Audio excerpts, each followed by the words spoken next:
it's been about 5 years now since I haven't sampled.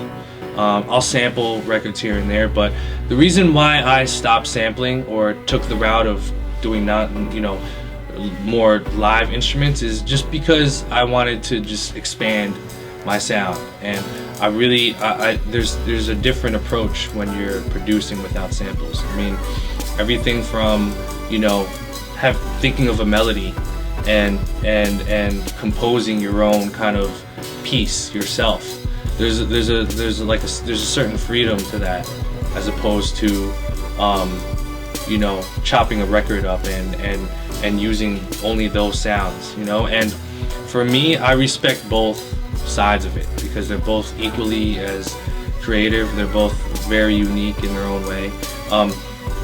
I just chose the non-sample route because I want to do things outside of just chopping records and looping and things like that. So it was more of a natural progression for me, and I just have a real fascination of sounds and different keyboard sounds and piano sounds and layering sounds and things like that. So I enjoy not sampling more nowadays, but I respect both things. Just so everything on Live from the Tape Deck is. There's 3 songs on there that have samples on Live from the Tape Deck.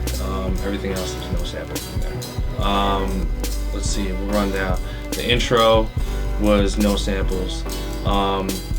Burn Notice, there weren't any samples. Frisbees, there weren't any samples. Speakers on Blast, there weren't any samples. All About That, there was a sample, it was a soul sample chop. Cry Aloud, there was a sample. And the Winner Circle, the intro was a sample. And then I believe everything else, there weren't any samples. Barrel Brothers, there was a sample. So 4 records. So 1/3 of the album was samples. But everything else was not sample. So yeah, I mean, it's a different approach, but I enjoy doing it that way. So, when I use a drum break, I never use it again. Yeah, I'll use it once and then I'll be like, that's it. I love Rare Earth stuff. Their breaks, their drum breaks, Rare Earth's drums are awesome. Led Zeppelin's drums are ridiculous. See, I don't want to say anything typical. There's a record that I started with, one of my pops records, called Pinoy Jazz. And it's a jazz record from the Philippines that, pretty much nobody has. And I swear I've made 10 beats from that one record. So that's one of my favorite records, Pinoy Jazz. Look that up. Hugh Masakila, incredible, he's just incredible, and the record looks cool as hell. So I've taken some horn samples from him, but I haven't necessarily done anything with a full record of his and put it out. So there's beats on my hard drive that are sitting there with some shit. The Graham Central Station record. I did a track with Sky Zoo and Torre, not Currency. I think it was just Sky Zoo and Torre, and I sampled a song from this record for that record. I have some songs that I sampled, none of them released yet. A lot of the stuff isn't released.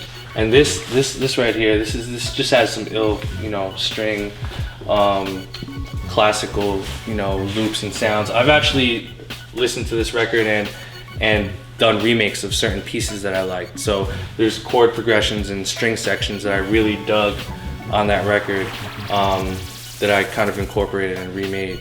Here you go. I got Jay Dilla, favorite producer of all time. This is my token Jay Dilla, piece for the crib, and it's actually signed by Dilla's mom, Ma Dukes. Wow. In 2009. Yeah, these are all photos of albums that Dilla was involved with. Yeah, so it's really wild, and that's a rare poster from what I heard. But it is rare because Dilla's mom signed it, so shout to Ma Dukes, shout to Jay Dilla, rest in peace.